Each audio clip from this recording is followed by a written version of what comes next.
దేవుడు ఎప్పుడు ఎవరిని ఎలా దగ్గరికి తీసుకుంటాడో, ఎవరి పట్ల దేవుడు ఎలా స్పందిస్తాడో, ఎవరిని ఎలా దేవుడు తీర్పు తీరుస్తాడో మనకు తెలీదు. కానీ ఒకటి నిజం, మనుష్యులు చూసినట్టుగా దేవుడు మనుషుల్ని చూడ్డు. మనుషుల్ని చూసినట్టుగా దేవుడు మనుషుల్ని చూడ్డు. ఇది మాత్రం ఖచ్చితంగా నిజం. ఒక మనిషిని జడ్జి చేసేటప్పుడు లేదా తీర్పు తీర్చేటప్పుడు చాలా సంకుచితమైనటువంటి, అంటే మనిషి త్రాసులో కూర్చోబెట్టి తీర్పు తీరుస్తాడు. దేవుని త్రాసులో మనం కూర్చోబెట్టగలిగితే దేవుడి తీర్పులు తీర్చగలుగుతాం. దేవుడి త్రాసు కృపతో కూడింది.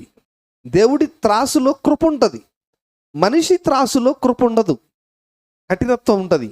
దేవుడిని మనిషి తన త్రాసులో కూర్చోబెడతా ఉన్నాడు. అందుకే దేవుడు అర్థం కావట్లేదు, దేవుడు సరిగ్గా తోగట్లేదు మనిషి ఆలోచనలకి.